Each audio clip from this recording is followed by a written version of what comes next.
বাবরের সরকার নেই। আকবর, হুমায়ুন, বাবর, অরঙ্গজেব, জাহাঙ্গীর এদের সরকার নেই। এটা বিজেপি সরকার।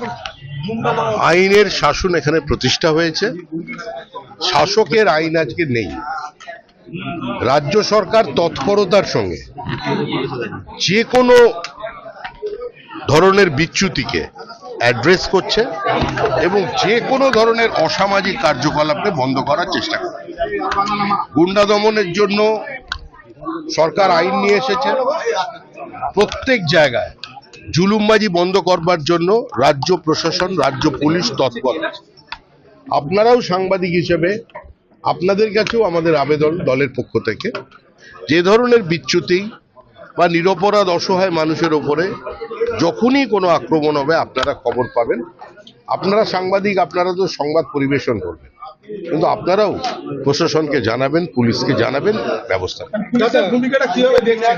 এত তাড়াতাড়ি যে অ্যারেস্ট হলো দুটো ঘটনায়, পুলিশের ভূমিকা কিভাবে দেখছেন? মানুষ বলবে, সরকার তো আমাদের সরকার। সরকার তৈরি করেছে বিজেপি, কিন্তু যে সরকারটা তৈরি হয়েছে সেটা পশ্চিমবঙ্গ রাজ্য সরকার।